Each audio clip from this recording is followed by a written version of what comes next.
Deputi Bidang Penelitian dan Kerjasama Standarisasi Bidang Standarisasi Nasional Kukuh S. Ahmad mengatakan, akademisi dalam sebuah perguruan tinggi memiliki peran penting dalam perumusan standarisasi produk dan jasa. Pemikiran dan pandangan mereka tidak memiliki keberpihakan kepada bidang tertentu, sehingga sangat bermanfaat dalam membantu proses penyusunan standarisasi.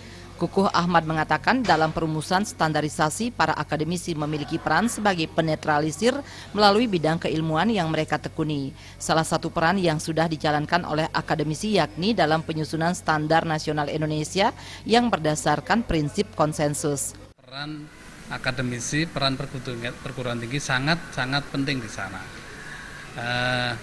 Kalau kita kemudian lihat detail dari kegiatan standarisasi dan penyesuaian yang diamanatkan di dalam Undang-Undang 20 tahun 2014 tentang standarisasi dan penyesuaian,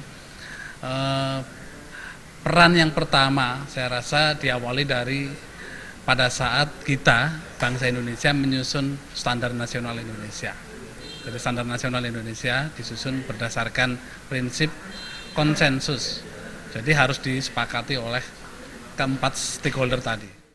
Selain akademisi, pemangku kepentingan lain seperti pemerintah, industri atau asosiasi, dan konsumen, menurut Kukuh Ahmad juga memegang peran yang tak kalah penting dibandingkan dengan akademisi.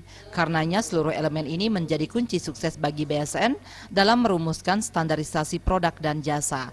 Pujiantini dan Anggaratana, Bali TV.